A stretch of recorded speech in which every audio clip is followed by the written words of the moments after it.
Muy buenas noches y bienvenidos un día más, una noche más, una semana más a la última filmoteca, el último reducto del cine y de la realidad ante la posmodernidad. ¿Cómo estamos, chicos? Aquí estamos un día más. Hoy miércoles, día típico, como solemos hacer últimamente algún domingo, de retrasar el directo principal de la semana, pero vamos, que no hay ningún tipo de problema, ¿no? Por eso. Hoy venimos con un obrón del año 1940 de un director ya bastante conocido y bastante trillado en este canal, bastante mencionado y más que hace falta mencionarle, ¿no? Con la maestría que aporta siempre que hablamos de él. Raúl Walsh en este caso, ¿no? Era un peliculón de lo que ya he dicho del año 1940 con Humphrey Bogart y George Raft, ¿vale? Pero antes de nada voy a aprovechar un momentito para hacer la promoción de todo que saqué al principio y ya seguimos con... Empezamos con una pequeña sinopsis, etcétera, y presento a don Alberto. Eh, Nos podéis seguir en Twitter, como ya sabéis, lo tenéis ahí arriba. Arroba Última Filmoteca, la Última Filmoteca en YouTube. Suscribidnos, nos dais like a los vídeos que os gusten, que os veáis y nos dejáis un comentario, que nos ayuda mucho y lo valoramos mucho y lo sentimos como un apoyo hacia nosotros, o sea que es cojonudo.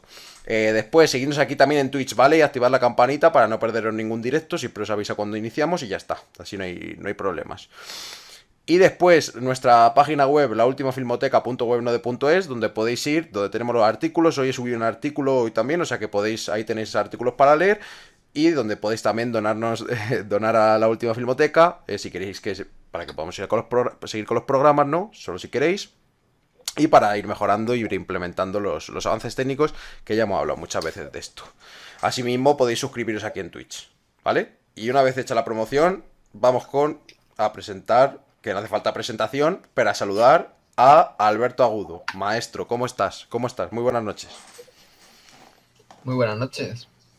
Tú estás bien, ¿no? Como siempre. Estamos aquí al pie del cañón Fenómeno. todos los días y con la misma frase de al pie del cañón. Es que la mejor frase que hay, además una frase bélica, una frase militar, dialéctica, necesariamente, ¿no? Buena. Así que aquí estamos, y además comentando un peliculón, una muy buena obra. O sea que los cabreos en todo caso van dirigidos en oposición a lo que no es buen cine, es decir, en oposición a esta obra, de la que ya hablaremos ahora mismo, vamos, en breve. Claro, y además, bueno, nosotros no lo tenemos presente, ¿no? Porque el programa de que hicimos acerca de Todo sobre mi madre de Pedro Almodóvar ya fue la semana pasada, pero aquí los que tengáis el canal veis una dialéctica muy guapa, como siempre pasa, ¿no? Entre el pelotazo y el obrón de culto absoluto, ¿vale?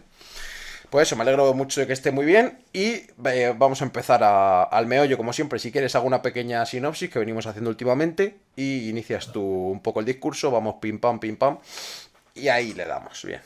Pues bueno, la sinopsis, así muy rápidamente, lo mismo para que no se extienda.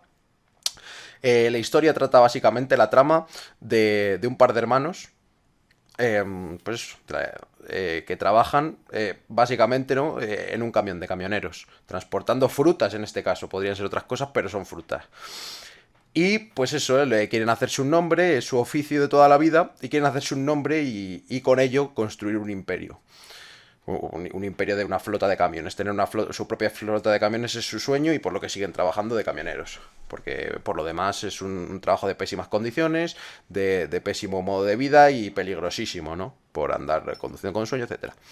En toda esta trama y en la consecución de la trama, pues se nos presentarán multitud de elementos y multitud de puntos importantes en la trama. Además, en solo hora y media, recordemos que dura el film, que, pues eso, es decir, conseguir abarcar tanto en tan poco tiempo es marca de propiedad de Raúl Walsh.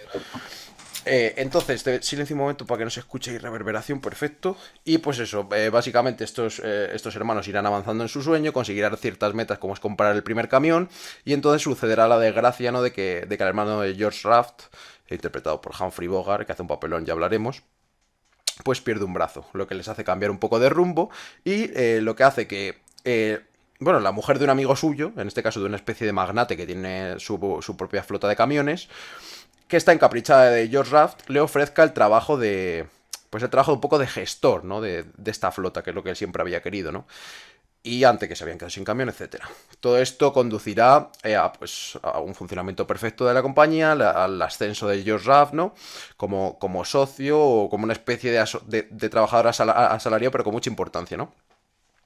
Y bueno, finalmente Ida Lupino, que interpreta a esta mujer, a esta mujer en discordia, ¿no? Con su marido original, y que se encapricha de George Raft, pues lo que hará será...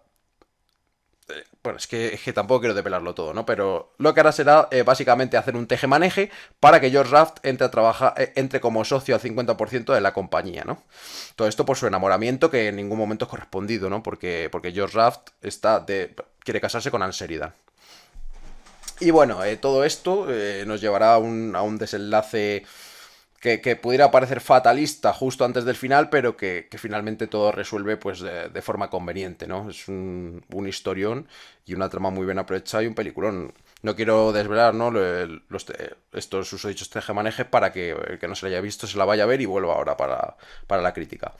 Y ya está, esta es más o menos la historia. Te dejo paso, Alberto, y vamos comentando nuestra dialéctica habitual, como siempre.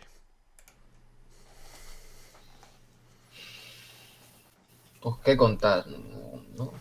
¿Qué crítica hacer después bueno, de este filme y después de la sinopsis sucinta que has hecho?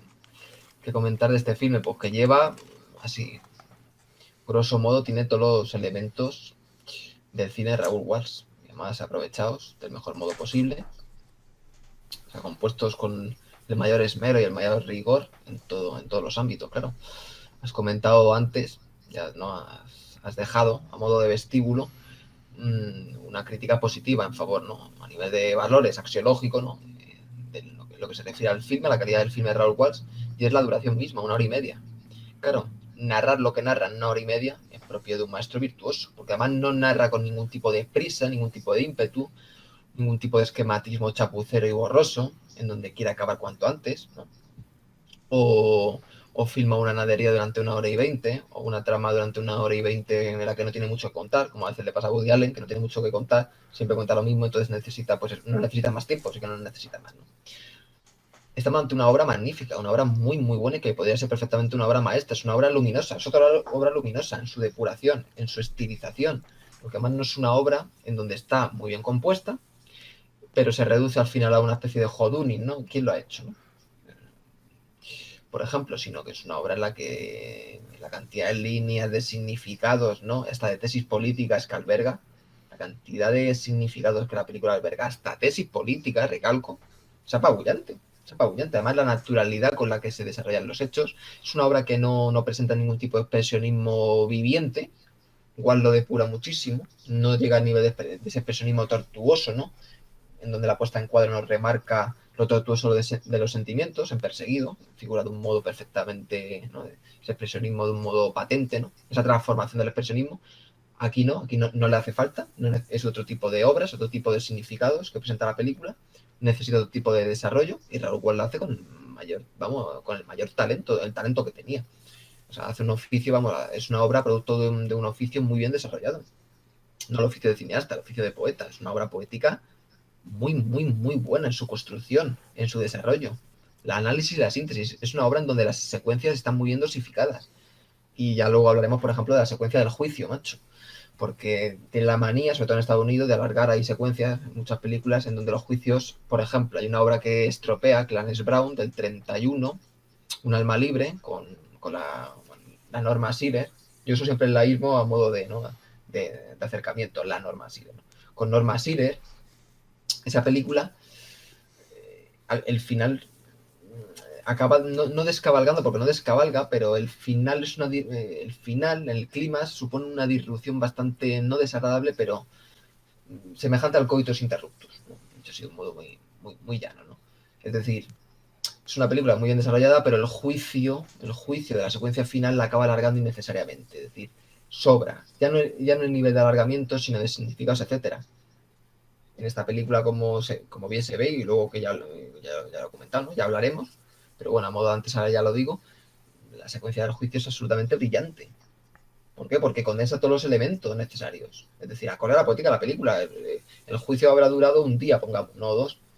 En el cine puede traducirse en 30 minutos, en 20. Raúl Walsh lo condensa en 5. No es necesario. No puedes airear la película. Y además Hitchcock lo dice, ¿no? En el libro de Truffaut. Bueno, ya lo hablaremos, ¿no? En el libro de Truffaut. Te vamos a ver.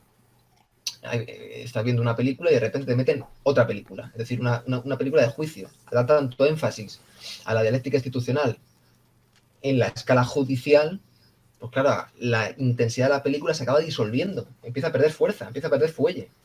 Uno empieza a notar a nivel de interpretación que la película se va por los cerros de Úbeda. Esta película no se va por los cerros de Úbeda, está muy bien compacta, muy bien condensada, de un modo muy inteligente. No hay que extender algo que no es necesario, no hay que cortar algo que tampoco es necesario. Todo en su justa medida. Es decir, es un manejo del tiempo cinematográfico muy bueno, claro, propio de un maestro, propio de un maestro. Entonces, bueno, ya acabando, como no, prolegómen, ¿no? Acabando ya te doy paso, vaya, resumo o sentencio resumidamente que es una película muy, muy buena. O sea, se trata de una película maravillosa. Un gran ejemplo del llamado, ¿no? Un día habrá que hacer un directo, macho, ¿no? El llamado cine clásico.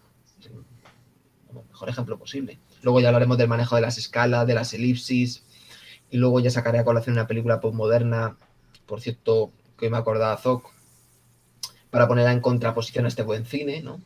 Etcétera, etcétera. Sí. Vamos a ver, vamos por parte. Bueno, de Raúl Walsh ya hemos mencionado muchas veces, ¿no? Lo que son sus virtudes, además, pues multitud de virtudes que tiene Raúl Walsh como cineasta, pero la que yo tengo que remarcar sí o sí, en el caso de esta película mucho más, ¿no? Aunque si bien pasa en todas, ¿no? Rara es la película de Raúl Walsh que dura, que se extiende hasta 2 horas o más, ¿no? De hecho, que yo haya visto, puedo recordar a lo mejor un poco más larga Al Rojo Vivo, pero ni eso, yo creo que no llega a las 2 horas, se quedan unos 50 o por ahí, si mal no recuerdo, ahora mismo no lo recuerdo del todo. Pero lo que hay que mencionar es su absoluta maestría a la hora de depurar y de usar el tiempo cinematográfico, como tú bien dices. Es una cosa, pero exageradísima. Es decir, lo que puede mostrar de una forma sencilla y diáfana no lo complica nunca. No extiende una. Fíjate el ejemplo, el paradigma. No extiende una escena por extender. Hablábamos, el paradigma, por ejemplo, del gato pardo, ¿no? Que tú has hecho muchas críticas duras hablando nosotros, ¿no? 80 horas de bailecitos, etcétera. Sí, te dejo aquí por si quieres intervenir entre medias, que te había silenciado. No, no, El Gato Pardo, y mira que es una obra maravillosa del cine, pero claro, que es una obra maravillosa no es óbice para establecer un tipo de crítica dentro de las numerosas y múltiples perspectivas que hay, siendo válidas todas, en lo que es el multiperspectivismo. Claro, por un lado digo, es una película maravillosa, con toda esta profundidad, etcétera, etcétera. Coge muy bien las esencias, que es lo importante, las esencias potentes de la novela de Lampedusa, que es magnífica, esa sí la recomiendo. Ahí no se enrolla mucho con los bailecitos, es una obra muy depurada. La novela de Tomás y Lampedusa parece que está escrita en el siglo XIX, y del año 50 la novela del siglo XX. Pero claro, luego reitero y lo recalco, habrá que hacer un directo polémico, porque además se tiende, ¿no?, a la crítica unívoca, ¿no?, al univocismo interpretativo, es decir, esto es bueno, esto es malo, esto es regular y punto, no va a haber ningún tipo. Poco será alguna obra maestra muy bueno y sin embargo le puedo hacer una contracrítica, como hacemos con Scarface, con el estatalismo, ¿no? Y hemos hecho con muchas, sí. Lo hemos hecho Entonces, con. es muy tortuoso, muy tortuoso. Lo de Gato Pardo yo tengo un contencioso, eso tengo que admitirlo, macho. Tengo un contencioso bastante importante. Porque si bien la considero, como voy a reiterar, una obra imprescindible de la historia del cine, hay cierta estructura, ciertas esencias estructurales, ¿no? Prolongar los bailes, el fundamentalismo, que merece merece un directo largo o un artículo largo, hasta un libro, vaya. Pero bueno, ya te dejo paso, no te interrumpo. No, sí, sí, sí, perfectamente. Sí, hablaremos del gato pardo si hay que hablar y llegado el momento y ya está. Pero eso es lo que me venía diciendo, la depuración y la capacidad de condensación. En un cineasta yo me atrevería a decir que si no es lo más importante, es de lo más importante, es de lo más importante. Lo que te puede contar por la carátula de un periódico, perdón, que esto es un recurso que vemos muy frecuentemente en Raúl Wall, solo tenemos que recordar el último refugio. No te lo cuenta de otra manera. Es decir, si te cuenta 3 noticias o 3 sucesos importantes en la película a forma de intertítulos, pero con un recurso visual inteligentísimo. Es una película con la que me ha pasado como me ha pasado con otras, ¿no? Y que ya hablamos de este tipo de fenómenos en los que tú llegas a ver cuánto tiempo te queda de película y dices, es tan buena que dices, llevo 1 hora y parece que he visto 3. Es que es precisamente lo que hace Raoul Walsh este film. Hace un film que hoy se haría en 3 horas y media y que lo pintarían, bueno, pues eso, con las interpretaciones dando vueltas como siempre se hace, ¿no? Y sin embargo, pues en 1 hora y media lo clava absolutamente. Entonces, la depuración y la condensación, claves absolutamente. Y luego además es una película que, como tú bien dices, tiene de todo. Es decir, llega a reflexionar. es una reflexión, otra vez, como hablábamos con el Callejón de las Almas Perdidas, una reflexión de... No sé si era a colación de esa que lo dijimos, pero una reflexión acerca de la condición humana y el muelle de las brumas, lo mismo. Una reflexión completísima acerca de la condición humana en sí misma. Trata desde el amor sincero, ¿no? La camaradería, que es un tema importante y que por eso me imagino que hablaría de las tesis políticas, la camaradería también frente a los usureros, etcétera, ¿no? Estos trabajadores, estos camioneros, de estos conflictos económicos, de la situación económica de muchos, ¿no? Y en los 40, además, que es una época, recordemos, de Segunda Guerra Mundial.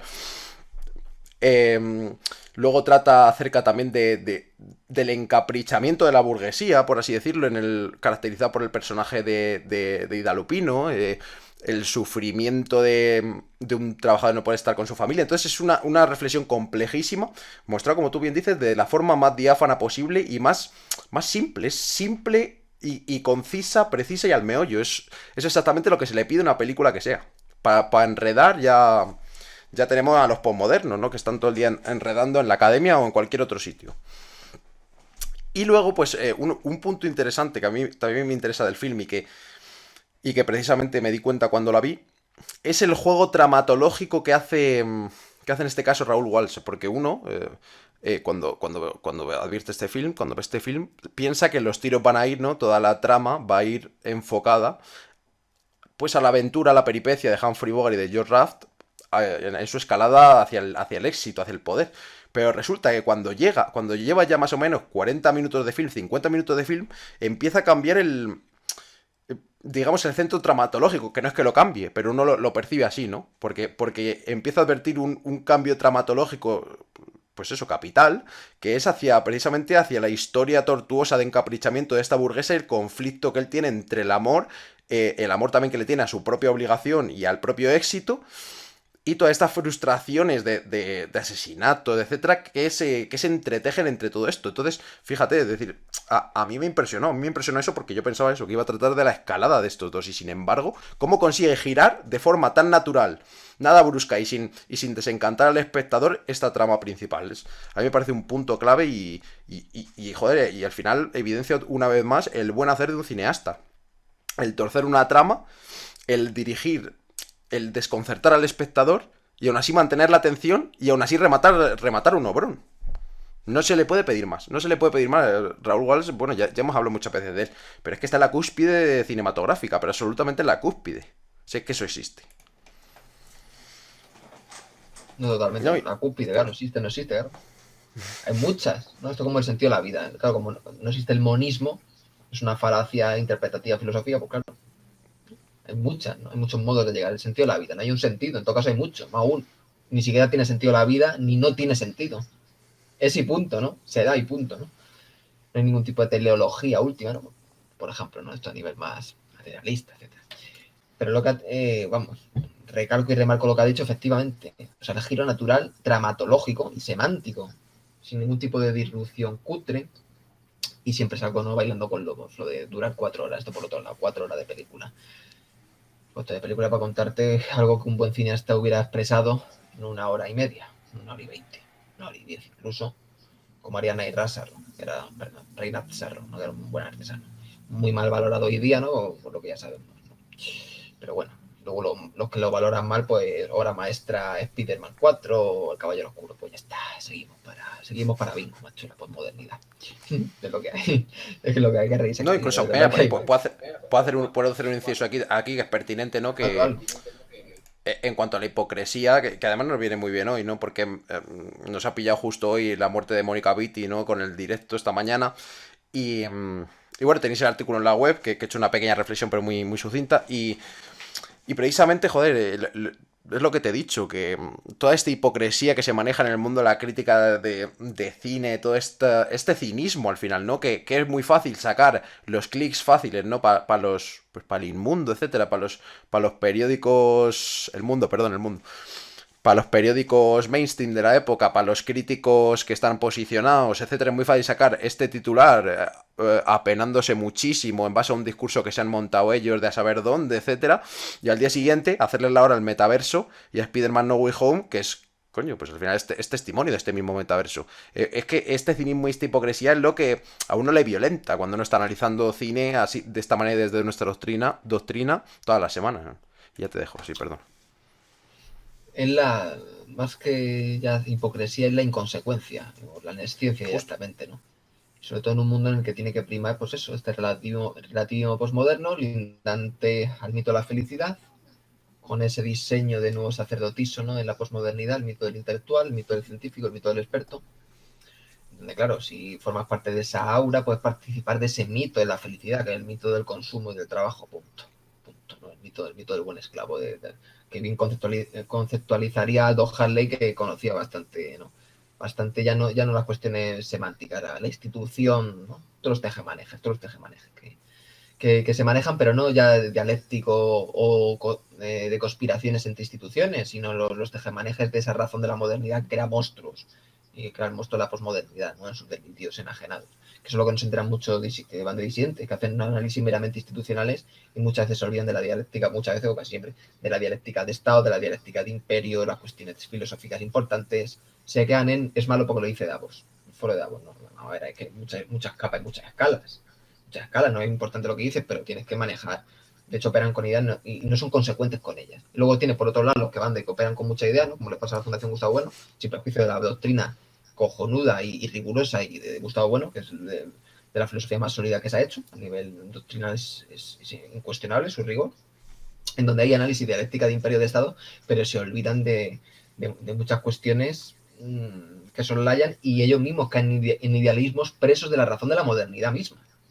Ya hemos visto, y luego se han tragado falsas banderas y se han tragado muchas cosas porque, claro, son inconsecuentes, ¿no? Toda esta inconsecuencia es lo que trae toda esta miseria, y ya lo que hemos hablado, ¿no? Y ya colación de lo de Mónica Vitti, y luego lo que has dicho, de día esto y de noche hago la ola al metaverso, claro, es la inconsecuencia. Por eso Platón asociaba el malo con el estúpido. Quien conoce el bien no puede hacer el mal, punto. Un conocimiento no de palabritas. Las palabritas se cabrean, decir que es intelectualista eso. No es intelectualista eso. O sea, que no entendéis la interpretación emig que hace Platón y el sentido profundo de eso. No es conocer el bien en una definición de diccionario, de leer libritos. Pero bueno, eso es otro tema. Pero es importante también, es muy importante, ¿no? Ese intelectualismo moral socrático, ¿no? Que va más allá, ¿no? Se reduce a saber definiciones. Volviendo a Walls. Y a colación de.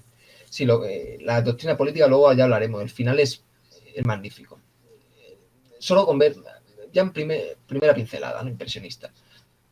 El patrón, ¿no? El que domina el imperio de los camiones. Es un sujeto que directamente no conoce la profesión, pasa de tema, solo le interesa la especulación del dinero. Es un hombre afable, un hombre que ha sido camionero, que ha hecho dinero, que ha sido emprendedor, ¿no? Ahora tanto se lleva la palabrita emprendedor de boquilla, ¿no? Y luego te fríen a impuestos del Estado y nadie hace nada. Ha sido emprendedor, es que es acojonante, es acojonante. Te descojona, pero es que nos acojonamos, pero es que acojonante que es una lista. Bueno, a lo que iba. Es emprendedor, funda su imperio de camiones y sigue teniendo todo su carácter afable. Es decir, es alguien que conoce la profesión misma.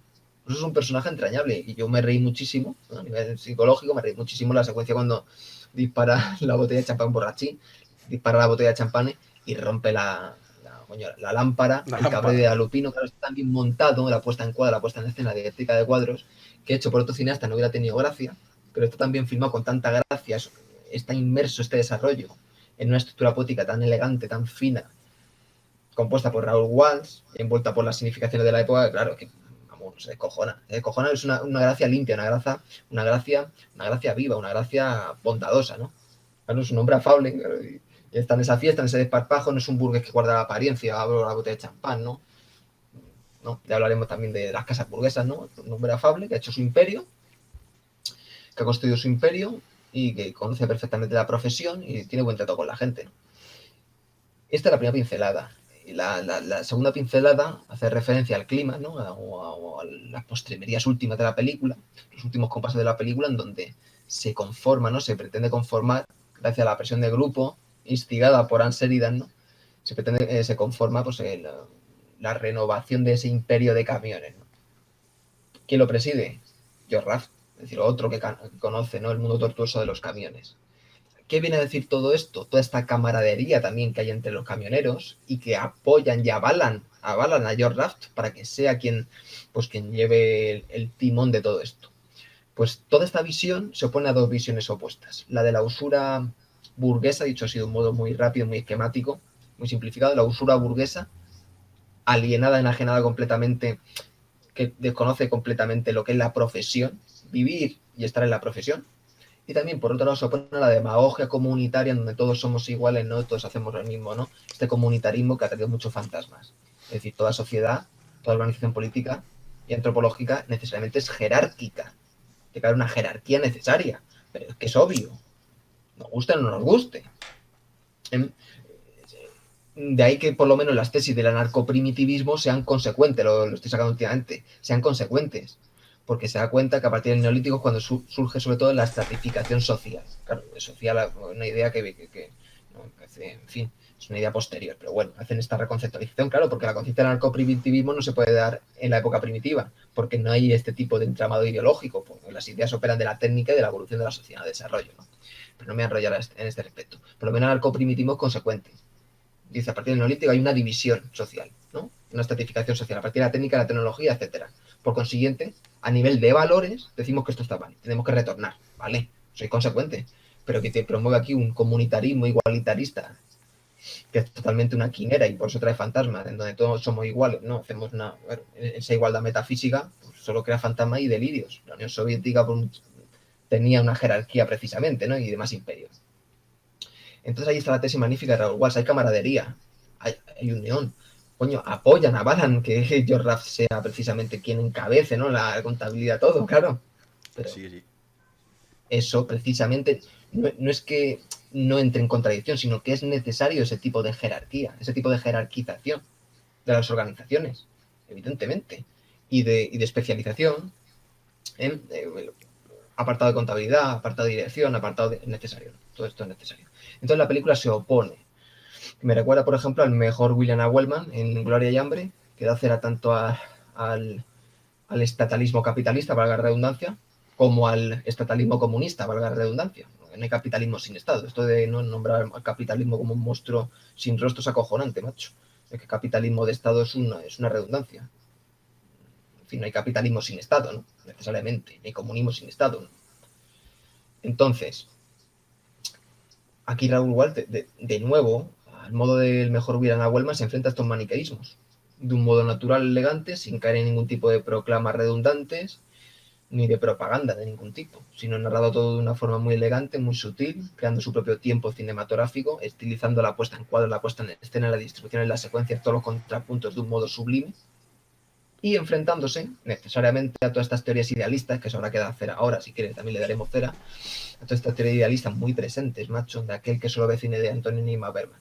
Lo demás no vale, lo demás es una mierda, lo demás es una mierda, como ya Ángelo Paulo, ¿no? Los estadounidenses hacen cine para tontos. Cogiendo esa proclama para saber con qué intenciones lo dijo, claro, eso no se sabe. A lo mejor solo está criticando los pelotazos de los 90, no se sabe. Yo no lo sé, por ejemplo. ¿A qué se refería? Porque siempre se refiere contra algo. Es decir, cogiendo ya palabras de Tarkovsky, que crea su propio, esculpe su propio tiempo cinematográfico, Raúl Walsh. Es decir, y no elude los problemas de la mundanidad, que son los problemas que atañen a uno mismo estilizándolo. Por eso aquel que, no, de un modo idealista, solo vale Antonioni y Max Bergman, pero de modo osificado, y luego muchos caen casualmente en el discurso postmoderno, porque claro, tanto espiritualismo metafísico acaba quedando unos fantasmas de la hostia.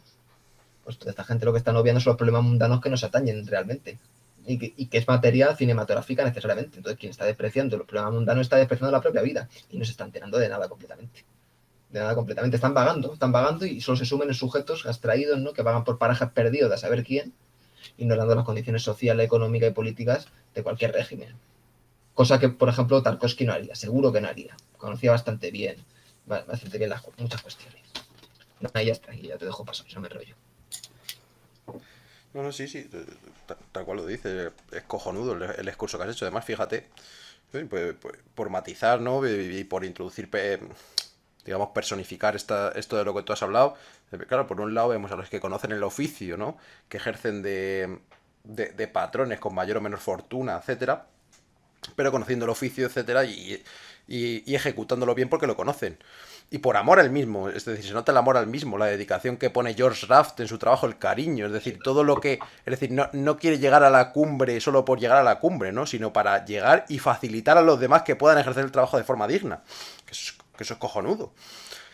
Y luego, en la otra vertiente tenemos a Ida Lupino y al personajillo este de el usurero, que además es un marca usurero, es decir, un denominado usurero, tal cual, que está todo el día persiguiendo a los que les deben los camiones y los camioneros haciendo piña, camaradería, que es lo que no hay hoy en día, ¿no? Pero absolutamente ninguna, pues le putean, le dan largas y le mandan a tomar por culo, como debe ser.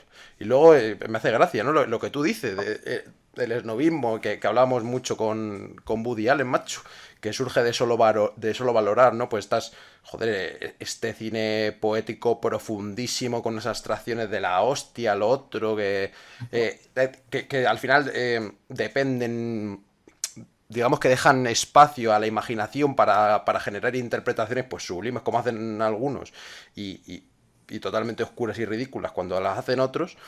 Este tipo de films, de clásicos entre comillas, si lo podemos llamar así, van al meollo, van a la acción y sin embargo en acciones mundanas, en acciones simples, objetivan grandes reflexiones, pero grandes reflexiones. Lo que pasa es que uno no se queda, pues, a lo mejor en el momento, ¿no? Y por la forma de abstraer y tal, uno no se queda nubilado pensando y reflexionando o que tiene que parar la película o lo que sea, ¿no? Sino que simplemente le entra como algo coloquial, pero que luego reflexionándolo al tiempo, ¿no? Y poéticamente y en cuanto a las emociones que suscita la poética sublime, pues logra incluso abstracciones más complejas y más profundas que las que puede lograr uno viendo Tarkovsky, pero absolutamente, vamos, pero absolutamente. Y vamos, pues eso, en cuanto a la Es frase que, esa de que se hace el cine para tontos, pues ahora sí, pero antes para nada, pero para nada. Una persona que es tonta no sabe apreciar precisamente la pasión ciega. Además, es un film que se las trae en ese sentido.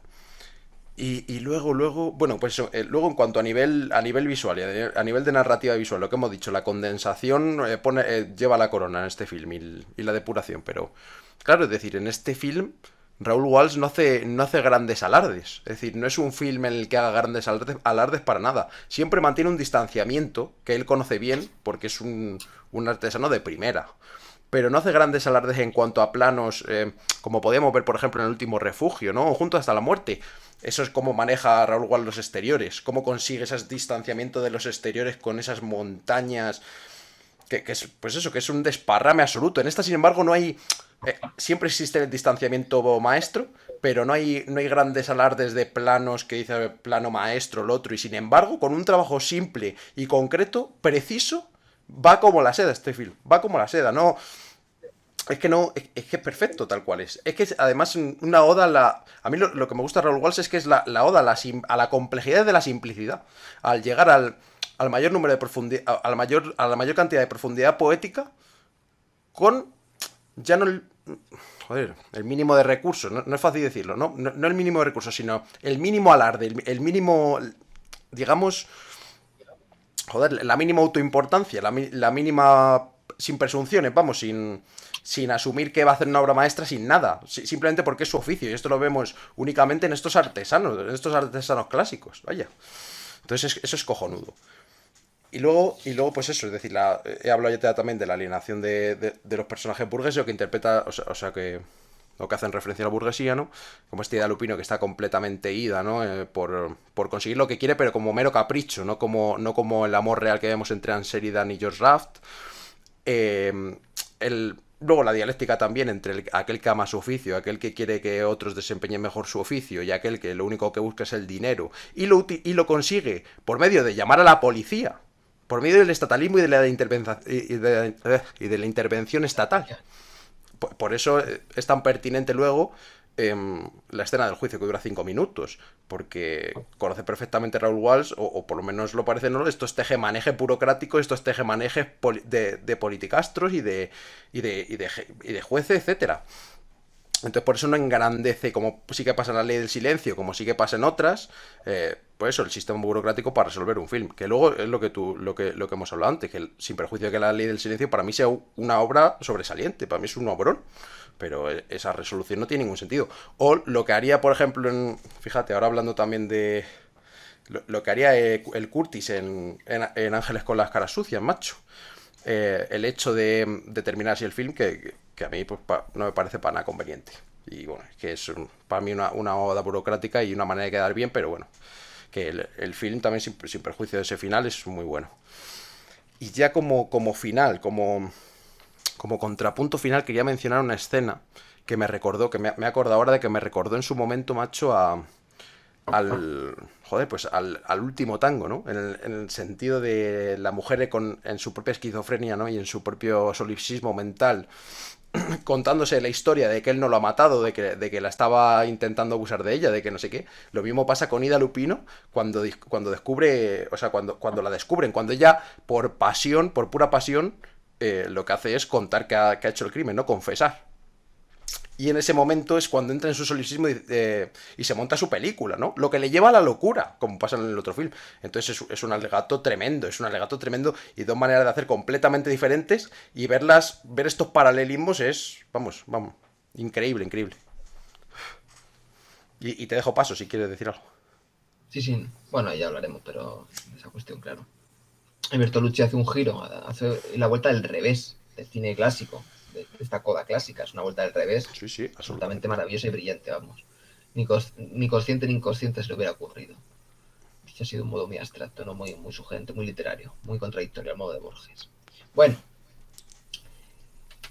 mucho, no sé cuánto, todo lo que has dicho, pues a ver, por ejemplo, bueno, volviendo brevemente al espiritualismo metafísico, claro, es que se apropian, lo más grave es que se apropian del buen cine de Tarkovsky, del buen cine de Bergman, claro, se están apropiando de ello, están haciendo al final fini operi, no porque lo pretendan, fini operis suyo, ¿no?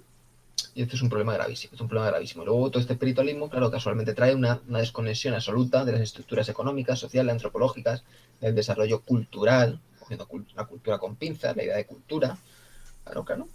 Son los mismos que hablaban en las obras expresionistas alemanas, no todas, sobre todo las de Murnau, ¿vale? Y luego, claro, no son capaces de explicar el nazismo. ¿Por qué? Salvo coger los discursos oficiales. ¿Por qué? Porque es que se le va de las manos. Es que se le va de las manos. Claro, su idealismo metafísico le lleva a que a todo se le va de las manos. Se acaba reparando. Al final aceptan una cosa por otra y se van moviendo cual hoja por el viento. Este es el problema. Y esto ya lo hablaremos porque es grave. Toda esta desconexión y todas estas vainas. Y luego tú puedes buscar muchos espiritualistas metafísicos que obras alaban y te puedes encontrar desde obras maestras absolutas del cine hasta cortometrajes experimentales de 9 minutos en donde no sale nada. Son los que criticáis la posmodernidad. Es que ya lo voy a reiterar. Muchos proyectoristas metafísicos yo he visto comparar el cine de John Ford con los videojuegos, donde se insertan unos códigos y es igual de esquemático que un videojuego. O sea, digo que John Ford es malo y que está a la misma altura que un videojuego. Diciendo que el videojuego no es cine, ¿no? Evidentemente, pero no haciendo esa isología. Pero poniéndolo a la misma altura. Es decir, claro, ganan un discurso y por otro lado luego alaban patochadas donde a nivel material, es decir, perdón, de la propia materia cinematográfica no tienen nada, como cortometrajes experimentales, en donde no sale nada, no hay ningún tipo de formalización ni de morfologías filmadas, sino es toda una oscuridad abstracta, pero que no tiene ningún tipo de valor semántico objetivo, salvo las paranoias psicológicas que uno se monte, ¿eh? Y dicho de un modo muy vulgar, muy coloquial, que se usa mucho, ¿no? Las pajas mentales que uno se cree, claro, y que uno se crea y que uno se concibe. Claro, lo voy a reiterar por eso, ¿no? Y por eso muchos idealistas, cuando llegó la Guerra Civil Española o la Segunda Guerra Mundial, no sabían cómo explicarla, claro, porque han estado desconectados toda su puñetera vida al final del tema. No han sido capaces de enfrentarse a la realidad. Entonces han estado extraídos. Bueno, normal. Y a Ortega también le pasó, que eso lo saca Jesús Maestro y tiene razón. A Ortega también le pasó, casualmente. Bueno, pues ya está, claro, nos ha jodido. Lo tiene que estar desconectado de las estructuras sociales y materiales. Volviendo de nuevo a Raúl Walsh, efectivamente, todo lo que has dicho, correcto, o sea, correcto. Y lo de los juicios, Hitchcock odiaba los juicios, y sin embargo tenemos el proceso Paradigm, pero claro, es que el énfasis que hace a una película que se centra en juicios es absolutamente brillante. Vamos, la cantidad de juegos de espejos, no es que haya un juego de espejos, que hay varios, que hay en la película, una especie de drama romántico insertado en el mundo de la justicia, solo puede hacer un maestro. Otro haría una tontería kitsch, una chapuza sentimentaloide, y Hitchcock hace una obra tortuosa. Entonces, del mismo palo, pero en el sentido opuesto en lo que se refiere a duración y temática, Raúl Walsh consigue pues condensar las esencias del juicio precisamente, ¿no? Lo que es la esencia de un juicio, acorde a la poética, depurándolo al máximo, de un modo fluido, elegante. Otra virtud de la película, propia de la buena poética, no maneja una escala. La película, es decir, la película no presenta una estructura unidimensional. Por ejemplo, Cuando hablamos de unidimensionalidad en el cine, no el manejo de escalas. Que hoy, por cierto, salió muy bien a colación porque he leído una tontería por ahí, ya pues, hay que sacarla, y esa película la saca más veces. Antes del amanecer, de Richard Linklater. Aparte de que es una absoluta postmoderna vacua, una tontería de la New Age, propia de la New Age, una sociedad noventera, una postmodernez infumable completamente, totalmente mainstream. La película sintácticamente es vacua. Es decir, ya no es que sintácticamente sea vacua, es que además es unidimensional. Es decir, su único valor se centra en una puesta en escena chapucera, compuesta exclusivamente por una sucesión de diálogos, todo el rato de diálogo, hablar, palabritas, más palabritas, con un contenido filosófico propio, vamos, pues eso, de la socialdemocracia posmoderna blandísima que tenemos hoy, ¿no? Esencialmente totalitaria. Pero cual es lo más opuesto que existe. Es decir, participa de una multidimensionalidad, además profundísima. No se reduce a la puesta en escena, no se reduce a la puesta en cuadro, ni a la suma de ambas, ni a los diálogos. Siempre hay abstracciones, hay sobreentendidos. Solo hay que ver la secuencia de Lupino, ¿no? El garaje que se abre y se cierra con el sensor. Es decir, es un manejo abstracto de las escalas, no es necesario hablarlo. Es una película en donde su valor no reside exclusivamente en lo que se dicen o incluso en lo que hacen, sino que va más allá, como el buen Gisco. Solo hay que ver en Sospecha cuando ve con su automaestro. Y siempre hay que señalarlo como ejemplo. Cuando John Fontaine estaba jugando un juego de palabras en la película Sospecha con Cary Grant y su amigo, el Nigel Bruce, también muy buen actor. Claro, de repente la palabra murder, los diálogos que se van sucediendo entre Cary Grant y Nigel Bruce son irrelevantes, están en segundo plano. Lo importante es la paranoia psicológica que la entra a ella, el miedo al matrimonio, etcétera, etcétera, etcétera. Ahí está su potencia maestra. Además, filmado de un modo brillante. Es decir, esa secuencia demuestra que ya no hay una escala, hay varias. Por lo menos ya hay dos capas. Hay dos capas. Y la UAS hace lo mismo con esta película. Luego, por otro lado, pues claro, también puede ser, dicho así de un modo muy solemne, un tratado deontológico, macho, lo que es en el sentido más mundano, es decir, lo que es lo que suponen los tejemanejes de la profesión y las propias condiciones existenciales que una profesión determinada provoca. La vida del camionero, y además expresado de un modo muy depurado. Que ya no es la vida del camionero, la alienación, el matrimonio, el tener hijos para suplantar el vacío de un matrimonio cuyo vacío, vuelvo a reiterar, cuyo vacío surge de esta profesión, pero de la que sin embargo no me puedo desprender porque también me gusta. Sino que además están las condiciones duras de la profesión ya no, que no residen precisamente en el distanciamiento temporal y espacial para con la esposa, sino en esas noches eternas, estar sentado todo el rato viendo kilómetro y kilómetro de carretera, además siempre con una mente parecida a la de cuanto a la lechera. Pienso en las frutas para vender, ¿no? Vendo esto, consigo este dinero lo invierto, pum, pum. Se van haciendo más pesadas, va cayendo la noche te va adormeciendo necesariamente, una cosa biológica, no se puede remediar, te puedes tomar 20 café, ¿no? Pero ahí está ese peso de la carretera. Todo esto está muy bien filmado, pero además de un modo enfático, pero lo justo. La UA no quiere enrollarse en ese peso de la carretera, no le hace falta. Está tan bien narrado y tan bien construido todo, que no le hace falta centrarse exclusivamente en cómo pesa la carretera, las horas. Ya se sabe, ya se sobreentiende. Más con los pocos cuadros que hay al respecto, a los que podría haber hecho, ¿no? Por ejemplo. Vamos, es que ¿no? Queda absolutamente impecable. Queda absolutamente impecable y maravilloso. Y luego ya hablaremos del romance que tienen Anne Sheridan y Joe Raft, que es, vamos, otro paradigma pues eso, del desparpajo y de la elegancia y de la osadía propia de la época. Sí, sí. Hoy día necesitarían recurrir a alguna gilipollas pornográfica, macho, porque tienen, claro, están tan sexualizados, macho, hipersexualizados en el peor sentido, que no saben catar las sutilezas, macho. Vamos, hasta Raúl Walsh, en su virtud mundana, es capaz de sacar los diálogos de los camioneros y también quitando el cliché del camionero vulgar, porque hay camioneros afables y de todo, como muestra la cantidad de psicología de los distintos tipos de camioneros, ¿no? De los distintos tipos, perdón, de personas que hay.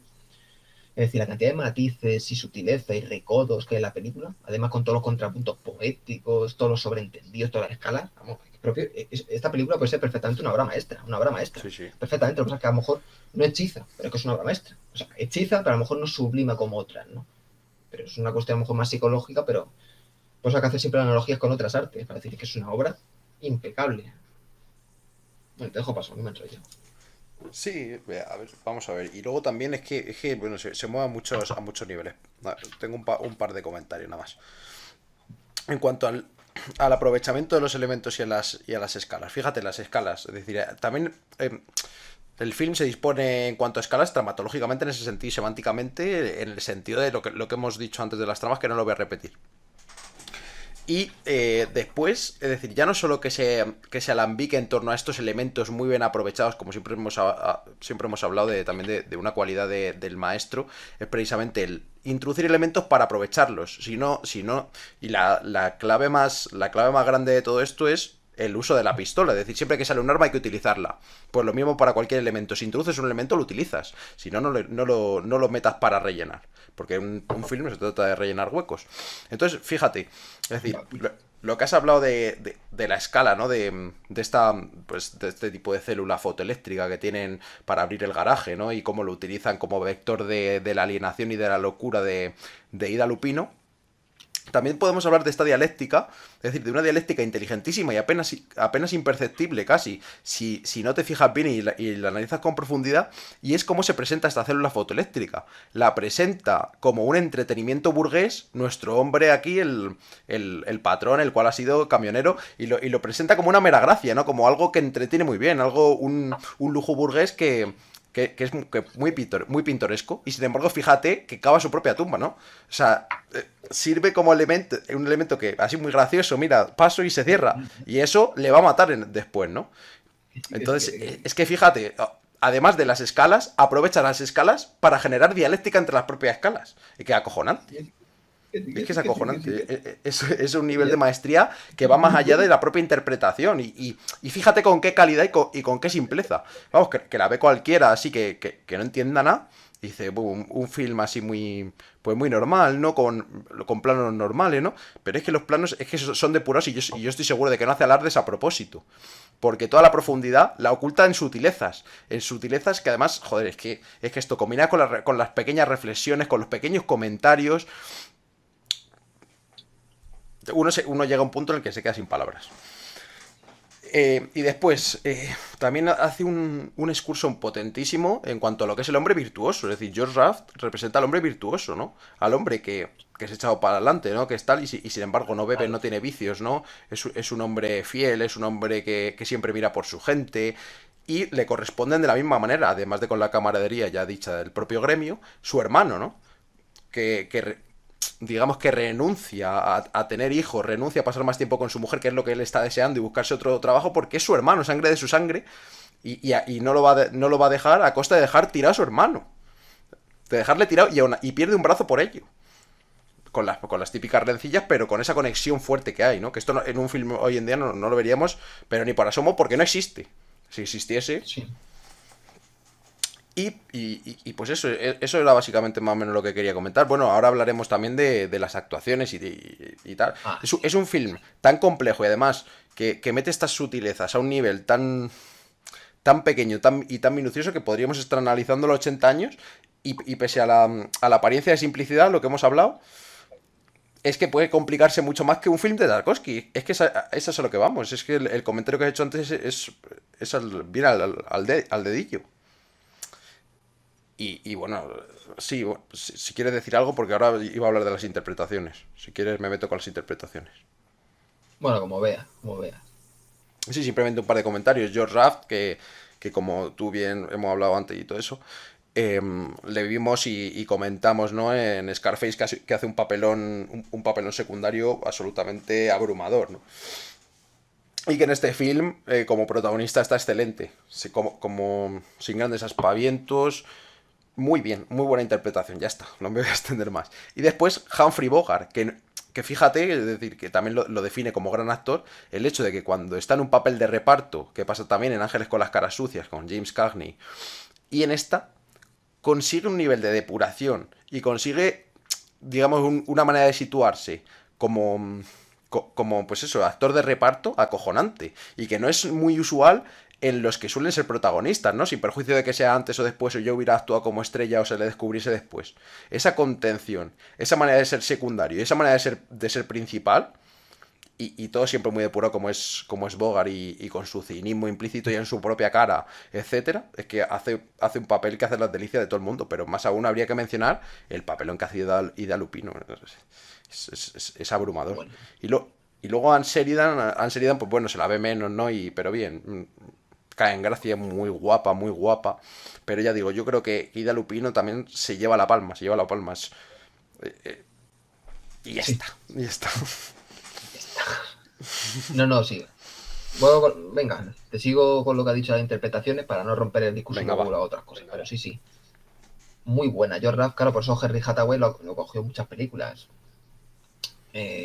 Lobos del Norte, Almas en el mar, etcétera, ¿no?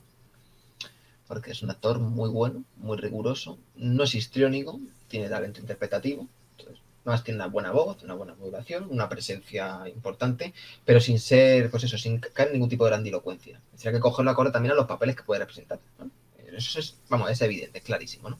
Lo que ha dicho de Bogart, muy discreto, muy elegante, o sea, muy fino, el papel, ¿no? El papel muy fino, ajustado a la poética de la película, porque muchas obras han tendido, ¿no?, a concebir en vez de grandes obras cinematográficas, grandes obras de actores, ¿no? La gran obra de la Garbo, que es una gran obra, ¿no? Que saca Ingrid Bergman, ¿qué iba a hacer de Juana de Arco? Joder con Juana de Arco, macho. Claro, Kiko se descojonaba, no sé si se descojonaba, pero decía, a ver, que está obsesionada con hacer obras maestras e interpretar a Juana de Arco. Primero, ¿cómo va a saber que una obra maestra? Porque la cosa es tener una película, sea buen cineasta, vamos, el proceso de una película, vamos, sabemos lo que es, un proceso acojonante. Puedes ser un buen poeta, pero puedes tener un día malo, puedes tener problemas, porque además la profesión de director necesita de muchas instituciones, de mucha dialéctica, de financiaciones, de problemas de todo tipo, macho. Y luego un pintor va viendo cómo se va construyendo su obra mientras la pinta, ¿no? Sin embargo, un cineasta, el montaje, la postproducción, claro, es decir, es una profesión en la que tienes que delegar muchísimo, en donde muchas veces tú no puedes controlar todo el proceso, puedes aquilatar y, ¿no? A no ser que te empiece a crear una fama, aquilatar ciertas cuestiones de la filmación, cierto estilo, pero muchas veces se te va de las manos el propio trabajo, que depende del productor, ¿no? Fíjate lo que pasó a Orson Welles en Sete Mal, todos los tajos, ya no sé si sigue siendo una obra maestra, con los montajes, el montaje antiguo, el montaje... Es decir, claro, un trabajo difícil, evidentemente, ¿no? Difícil. Es como el trabajo de director de orquesta, pero más caótico aún, porque no, además no se hace en directo, no hay ensayos en directo, sino hay otras cuestiones de instituciones, etcétera, ¿no? Y de dinero, etcétera. Pero bueno, volviendo al tema. Los dos papeles muy buenos. Dida Lupino también es brillante, era muy buena actriz. Como cineasta no he visto todavía ninguna suya, macho. Todavía me falta. Es una actriz que demuestra talento y por eso Raúl Walsh la cogió. No sé si fue la Warner Bros. O fue Raúl Walsh, ¿no? A petición de Raúl Walsh, pues pidió que, ¿no? Que estuviese en esa película, ¿no? En la del último refugio, otra obra maestra, como ya hemos comentado, como ya en directo. Porque aquí demuestra pues unas dotes interpretativas muy buenas, muy sólidas. Acorde al papel que le ha tocado. Y luego Anne Sheridan, pues bueno, un papel sucinto, pues muy elegante, muy bueno, ¿no? Anne Sheridan es del tipo de actriz de Virginia Mayo, en donde engloba atractivo, belleza, que no es lo mismo. Hay actrices atractivas, como por ejemplo me da el nombre, Anne Bancroft, la de Graduado. No es bella, pero es atractiva. Tiene además el modo de fumar, el modo de hablar, de comportarse, ¿no? Ese gancho que crea, ¿no? Tiene buena voz, una voz particular, una voz con personalidad y carisma interpretativo. Eso la una Virginia Mayo, la una Anne Sheridan, con una voz opuesta, una voz muy grave, además una voz seca, una voz con personalidad. Entonces, claro, es un elenco de actores pues, que dan la talla perfectamente para una película muy buena. Claro. Vamos, Anne Sheridan sería lo opuesto a la Penélope Cruz. Dicho de un modo muy rápido, y como ya hicimos el directo de Todo sobre mi madre, pues hay que decirlo, que es lo opuesto totalmente. Es que demuestra los dos mundos, vamos. Lo que es una actriz como Dios manda y lo que es, bueno, pues, en fin, un popurrí de saber qué. Bueno, y luego oscarizada, claro, acorde a la hegemonía cultural odierna. Entonces, a nivel interpretativo, muy bueno para una película muy buena, por eso damos cuenta de la interpretación. Porque si la película se cae, se Claro, hunde todo, pero claro, al ser una película muy buena, ya lo podemos hemos ver hablado, sí. resaltado la interpretación. Claro, ahí ya hemos hablado, hay películas malas, pero bueno, donde el actor principal se puede ver destacado, ¿no? Obras malas en las que sale el Pacino. Claro, se nota su buena calidad interpretativa, aún no pudiendo realizar una buena interpretación en la película, ¿eh? Porque ahí no hay inconmensurabilidad. Tú puedes ser un muy buen actor, pero como no esté bien dirigido, no conoce ni los tonos de la película, ni cómo hay que enfocarlo, pues hace una interpretación chapucera, claro, porque ya no está en tu mano, sino en mano del cineasta de lo que hay detrás. Claro, esto como todo, ¿no? Todo lo que me habla de lo que es inconmensurable. Y luego, Bueno, ya volviendo al tema, lo que hemos hablado, otros tejamanejes, es decir, y ya las pasiones internas, ¿no? Entre romance, un romance violento, el deber familiar, la negación, lo, vamos, lo que es la dialéctica entre familia y trabajo, ¿no? La familia y trabajo ya no en el sentido unidireccional de esposa Humphrey Bogart o bidireccional esposa Humphrey Bogart, ¿no? El hijo que ella quiere tener, no, entre hermanos, entre ellos, claro. No quiere dejar a su hermano, quiere seguir con el trabajo, ¿sabes? La virtuosidad digamos, y la el sentido de la consecuencia que tiene George Raft. Quiere seguir, pese a todo, pese a las circunstancias, quiere seguir con su negocio, pese a todo. Y la secuencia del patrón es brillante cuando le pegan el puñetazo. No van a estar apelando a juicios, ¿no? O de cenitas, ¿no? Van a estar aquí entreteniéndose. Vamos a ver, quiero mi dinero. Esa capacidad de imponerse y de enfrentarse a lo que le tenga que suceder. Le está robando dinero a un usurero. Un patrón que le da igual sus condiciones, quiere hacer millones y mienta a la gente con todo tipo de subterfugios, de mentirijillas, de dobles sentidos. Bueno, pues ellos cortan por lo sano, de un modo directo, sencillo, depurado. Al final acaban consiguiendo por lo menos lo que quieren, ¿no? Y son capaces de enfrentarse a toda esa parafernalia retórica, porque el patrón, como todo, es que se caldo de cultivo del sistema, toda su violencia y su usura la embauca o la justifica mediante una retórica muy, no, es que están estas condiciones, es que estos ciertos tipos de problemas, ¿no? Todos estos ajustes retóricos que hacen para justificar toda su usura y toda su violencia. Esto todo lo cortan por lo sano, porque se conocen todos los fustes y todos los engarces y todos los subterfugios. Y ya no hablemos de lo que está pasando ahora, ¿no? Y muchos siguen aquí de palabrita, pues ya está. Entonces la película es una película sencilla, es una película profunda, por eso es profunda porque es sencilla, está expresado de un modo sencillo, hay temas muy complejos expresados de un modo sencillo. No es simple, es la diferencia entre sencillo y simple. Expresar lo complejo de un modo sencillo es propio de un maestro virtuoso. Expresar algo complejo de un modo alambicado y muy difuso, falta mano para aquilatar, como le pasa a muchos, ¿no? Pero aquí lo expresa todo de un modo, vamos, perfecto todo. No sé qué más podría decir, pero bueno, el romance, ya lo voy a retirar. El romance entre ellos, Ryan, serían de un desparpajo apabullante, magnífico. Solo es ese deleite, ¿no? Al contemplar esas secuencias en las que pues entran al bar, cómo empiezan a tirar los tejos los camioneros a Lan Sheridan, que trabaja ahí, que luego se fuga porque está harta del dueño, que un cabrón que dice, ¿no? Es decir, toda esta sutileza, estas genialidades, y además esos personajes secundarios, terciarios, extras que aparecen, que dicen a lo mejor dos diálogos y nada más. Sin embargo, pese a expresar dos diálogos, ya se va vislumbrando su personalidad, representan, no sabía la palabra, representan un cierto tipo, un arquetipo, por así decirlo, ¿no? Es decir, con su personalidad concreta, un paradigma, por lo menos el arquetipo del hombre que no se reduce, ¿no? A la figura del camionero, que aparece como mero decorado, mero atrezzo.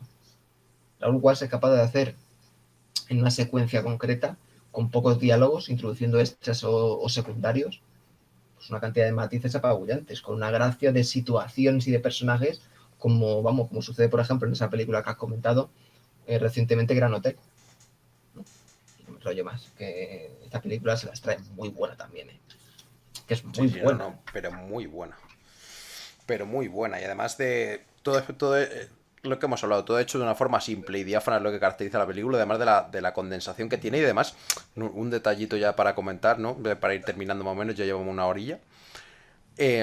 Pues eso, un detalle importante es la capacidad de darle vueltas al film y de generar reflexiones importantísimas a partir de un diálogo de un personaje que aparece en un momento, macho. Ya no solo que se vislumbre su personalidad, que también. Y no solo vislumbrar la personalidad como anécdota, sino como enfrentamiento a las personalidades de los protagonistas, etcétera. Sino que crean reflexiones y crean vectores poéticos clave, importantísimos, y es lo que hace a este film, además de ser una sinfonía, es completamente abundante. Es que es completamente abundante en reflexiones de toda la condición humana. Por eso hablamos, como en El Muelle de las Brumas, es una gran reflexión de la condición humana, y no se puede centrar esta película, ninguna se puede, pero esta película, hacer una tesis de la película completa es imposible, porque como la misma condición humana y cómo funciona la misma mundanidad, hay pequeños detalles que dicen mucho y que enseñan mucho y que llegan al conocimiento y el entendimiento de uno y no se pueden explicar. son pequeños matices, son pequeñas cosas, pequeños contrapuntos, gestos, diálogos, incluso una palabra concreta que dan un matiz poético que no podríamos explicar con palabras y que por mucho que lo viésemos, hombre, podríamos decir en el minuto 28:52, justo aquí y tal. No funciona así, no es una cuestión de mediciones, no es una cuestión de. Sino ya una cuestión de la amplitud y de la sobriedad de la simplicidad. O sea, de la sobriedad no. De la. Pues eso, ¿cómo decir? Desde lo exuberante, desde la simplicidad más absoluta. Y además es que yo estoy seguro de que Raúl Walsh lo plantea así. Finis operantis. Yo estoy casi seguro de que lo plantea así. El hecho de hacer una cosa desbordante, una cosa exuberante en discurso, en contenido poético, en audacias, en grandes mensajes y grandes reflexiones de la forma más simple posible y más. Para crear también esa dialéctica en el formato de su film en sí mismo. Está jugando, está creando con su propio film. No sé, es que es una cosa que ya incluso nos escapa a nosotros, ¿no? Porque la calidad de Raúl Walsh es superior, es muy grande y es muy bueno, es de los mejores de la historia y ya está. Sí, totalmente, pero además sin esas pretensiones intelectuales, sin esas pretensiones estilísticas grandilocuentes, ¿no? Al modo también de un Hollywood propio de Cecil B. DeMille, ¿no? Esas grandes superproducciones bíblicas, está expresado lo más complejo de un modo sencillo, natural, elegante. Es una película humilde y sincera. Es una Y además, sincera, claro, además. y mundano de andar por casa, muy humilde, muy humilde. Y lo Porque plantea hay así. películas muy buenas, pero le ves el ramalazo de, cuidado, es muy buena, pero tiene esa pretensión. Casablanca, por ejemplo. Casablanca, claro, pero Curtis, el mismo de Ángeles con caras sucias. Lo mismo. Hay cineastas que tienen luego otro cineasta que le pasa muchísimo, ahora lo diré el nombre cuando me venga a la cabeza. Y bueno, por otro lado, que me acuerdo, Raúl Walsh sí tiene películas más largas, por ejemplo, más de 2 horas, la de Murieron con las botas puestas, pero porque ahí lo precisa la propia poética. Esto es la dialéctica de la guerra de secesión, que establece esa dialéctica, muy bien lo expresó, ahí sí da una de arena, Miguel Ángel Palomo, tiene muy buenas críticas en cine, crítico oficial. Luego dice que Scorsese ha hecho una obra maestra, ¿no? Con El Irlandés, aunando posmodernismo y cine clásico. Te miras tú cómo usa una modernismo y cine clásico, aún. ¿Cómo? ¿Desde qué parámetros? ¿Desde qué estructuras? Son discursos retóricos, pero a veces dan muy buenas de arena, por lo menos reinterpretadas, ¿no? Cuando hablan, ¿no?, de que Raúl Walsh es capaz de conciliar, como los buenos artesanos clásicos, lo épico y el intimismo. Es verdad, es capaz. Y esto viene de Griffith. Griffith en El nacimiento de una nación, que hace una obra maestra absoluta, es capaz de aunar el intimismo y el cine épico. Y eso no es fácil. Saber hilarlo de una forma elegante, poco impostada, propio de un maestro. Y ahora diré el cineasta que se me ha ido el santo al cielo. Ahora lo diré. Hay cineastas que tienen constantes. Aunque son muy buenos, tienen talento, siempre tienen esas constantes ideológicas que acaban en proclama, las cuales pues desembocan en finales que descuadran, en una estructura interna bastante cuestionable, no en sentido ya sintáctico de construcción poética de significado, sino en sentido ya ideológico más elemental. Es decir, que uno nota que parece un panfleto, ¿no? Solo hay que ver la película Sangre sobre el Sol, del 45 con James Cagney, que es una película que aunque tiene ese estilismo elegante de los años 40, es una película lamentable, un panfleto malo. Es decir, joder, por lo menos los soviéticos se a hacer propaganda, vamos, artísticamente incuestionable. Tiga Bertov, Eisenstein, aparte que aplicaban el sistema del materialismo dialéctico, claramente, un sistema potente.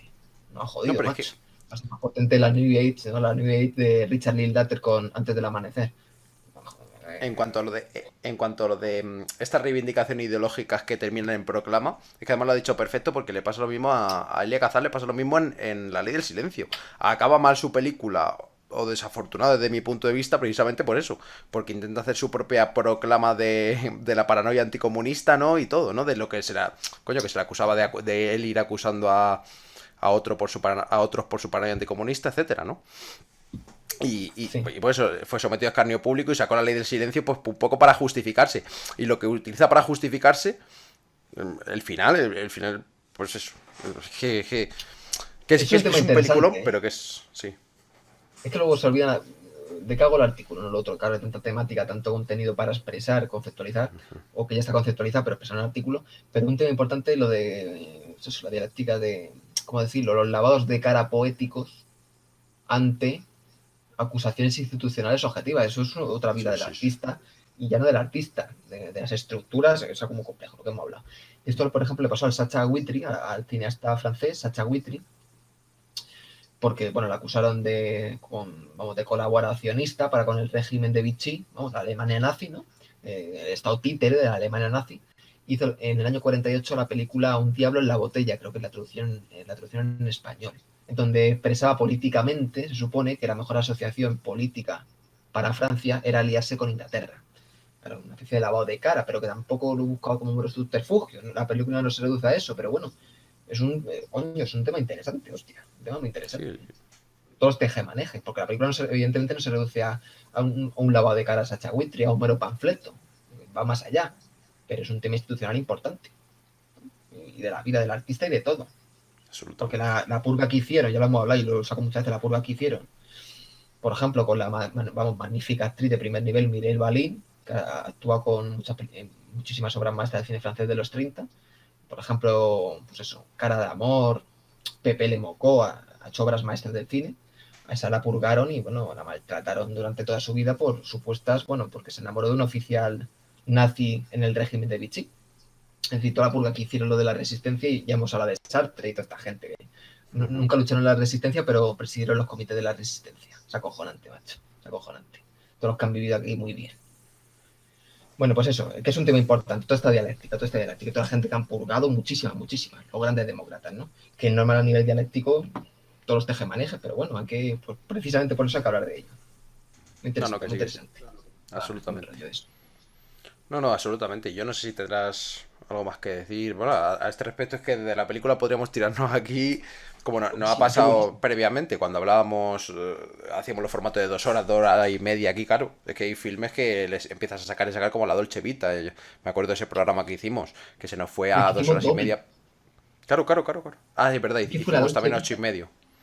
Y 8,5, joder, que vaya Sí, pero con la dos Dolce pesos. Vita nos tiramos 1 hora y media y porque quisimos cortar para meter 8 y medio, si no, No, la Dolce Vita, joder, vaya obra maestra, vaya cine, macho. una obra Vaya maestra. cine. Entonces, pues yo para mí lo que define este filme es precisamente es eso, la humildad, la sinceridad con la que lo hace, la maestría, por supuesto, y ya está, y ya está. Y todo lo que hemos hablado previamente, pero es eso, es eso.